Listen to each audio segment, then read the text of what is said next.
लड़का बनी बहू। पूरे 28 साल का हो चुका था ऋषभ, लेकिन शादी करने को तैयार ही नहीं था। माँ बाप पूरी तरह से परेशान हो चुके थे। जब भी किसी लड़की का रिश्ता ऋषभ के लिए लेकर आते तो वो शादी करने से साफ मना कर देता, चाहे लड़की कितनी भी सुंदर, कितनी भी अच्छी क्यों ना हो।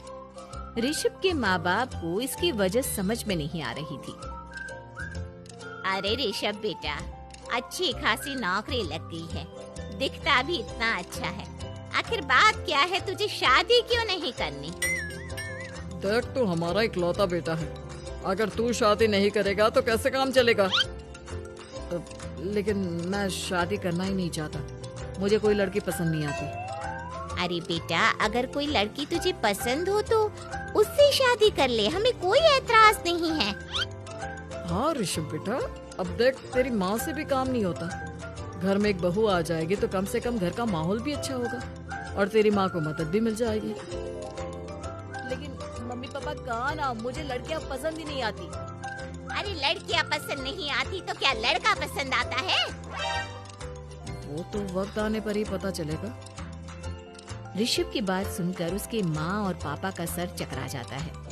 कुछ दिनों के लिए ऋषभ अपने ऑफिस के काम से शहर से बाहर जाता है और जब लौट कर आता है तो सामने का नजारा देखकर उसके माँ पापा बेहोश होते होते रह जाते हैं। अरे ये क्या, ये तुम्हारे साथ कौन है? माँ, ये दीपक है, मेरी पत्नी। हम दोनों ने शादी कर ली है। दीपक तुम्हारी पत्नी कैसे हो सकता है? अरे दीपिका होती तो बात समझ में भी आती। ये तो लड़का है। तो क्या हुआ पापा, आजकल तो ये सब फैशन में है और मैंने आपको बताया था कि मुझे लड़कियां पसंद नहीं आती। अरे तो इसका मतलब ये थोड़ी है कि तुम दीपक को दीपिका बनाकर ले आओगे। मुझे बहू चाहिए, बहू के रूप में, ये आदमी नहीं। लेकिन मम्मी जी, मैं आपके बेटे से बहुत प्यार करती हूँ, मेरा मतलब करता हूँ। अरे इसको तो करता हूँ करती हूँ का अंतर भी नहीं पता। लेकर जाए इसे वापस। अगर आपने इसे घर से बाहर निकाला पापा तो मैं भी इसे के साथ चला जाऊंगा। मैं ऋषभ के बिना जी नहीं सकती, मेरा मतलब जी नहीं सकता। हमारा जिंदगी भर का साथ है, प्लीज हमें अलग मत कीजिए मम्मी जी, पापा जी। हे भगवान, ये तूने क्या दिन दिखाया। तेरे बेटे को थोड़ी अकल देते, लड़के को बहू बनाकर घर में ले आया है। अब क्या होगा, हम दुनिया को क्या मुंह दिखाएंगे? माँ, बेकार में परेशान हो रही हो। दीपक आपके सारे काम करेगी और एक अच्छी बहू की तरह आपके साथ रहेगी, देखना। पहले तो खुद तो क्लियर कर ले कि यह कुछ करेगा या करेगी। बाद में हम सोचते हैं कि हम क्या करें। बहू के आने के बाद क्या करते हैं, मुंह दिखाई की रस्म, तो आप भी वही कर लीजिए। आप चाहे तो मैं पूरे मोहल्ले में न्योता दे आती हूँ। अरे रहने दे, तेरी वजह से बेइज्जती और ज्यादा होगी। आई बड़ी, अब मेरा मतलब है आया बड़ा न्योता देने वाला। अगले दिन सुबह की बात, दीपक बड़ी नजाकत से चलता हुआ सबके लिए चाय बनाकर सुबह सुबह बालकनी में आ जाता है। प्रणाम मम्मी जी, प्रणाम पापा जी। ये देखिए, चाय बिल्कुल आपकी पसंद की है। मुझे ऋषभ ने सब कुछ बता दिया था कि आपको क्या क्या पसंद है। हे भगवान, ये सब क्या हो रहा है? ये क्या नौटंकी है? नौटंकी कहाँ है? माँ देखिए तो, मेरा दीपक आपका कितना ख्याल रख रहा है। लाओ, अब जो भी है, जैसे भी है, चाय पियेंगे ही सही।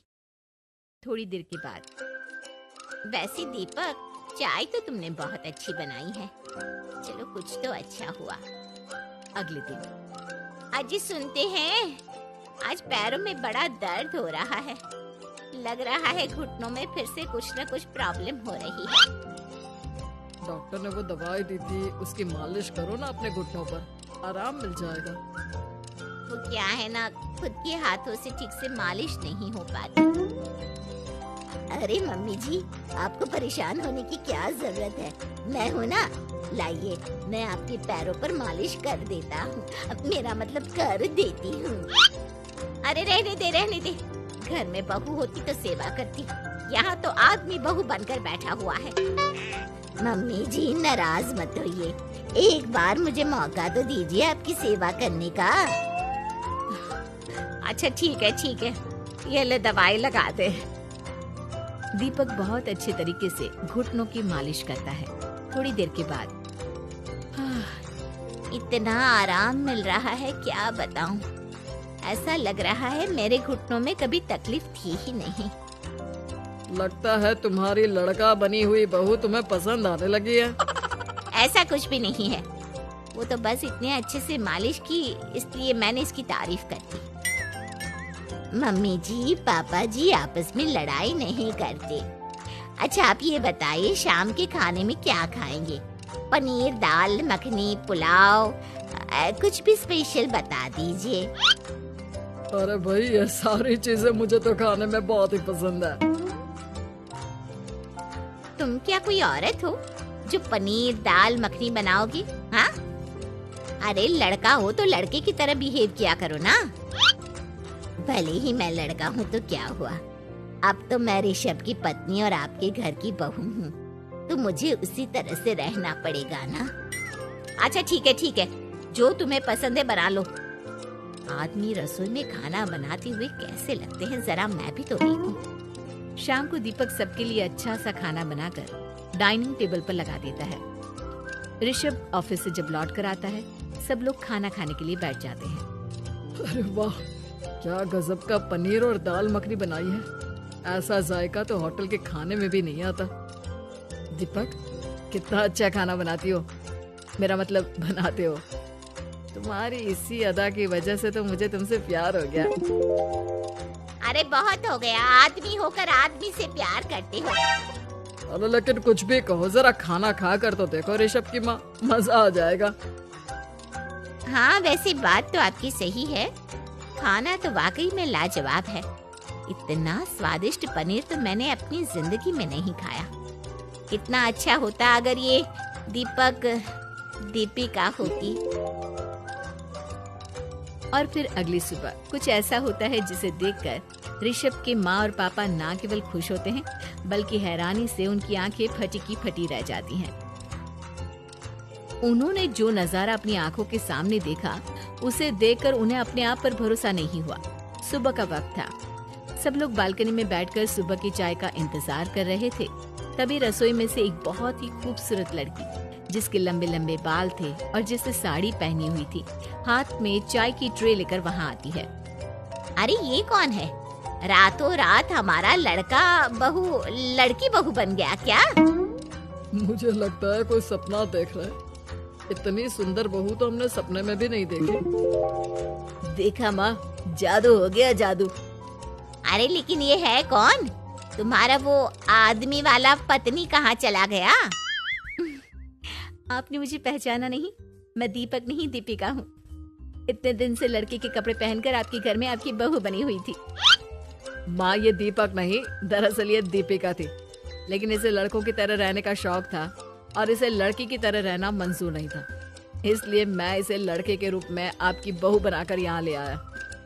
तो फिर अचानक ये उसका हृदय परिवर्तन और रूप परिवर्तन कैसे हो गया? वो क्या है ना, मुझे बाद में एहसास हुआ कि आप लोग इस बात को लेकर बहुत दुखी हैं कि आपकी बेटी ने एक लड़की के साथ शादी की है, इसलिए मैं अपने असली रूप में वापस आ गई। हमने कोई पुण्य कर्म किए होंगे जो तुम्हारे जैसा, मेरा मतलब तुम्हारे जैसी बहू मिली, इतनी खूबसूरत और इतना ख्याल रखने वाली। भला हो भगवान का कि हमें लड़की बहू मिली है, लड़का बहू नहीं।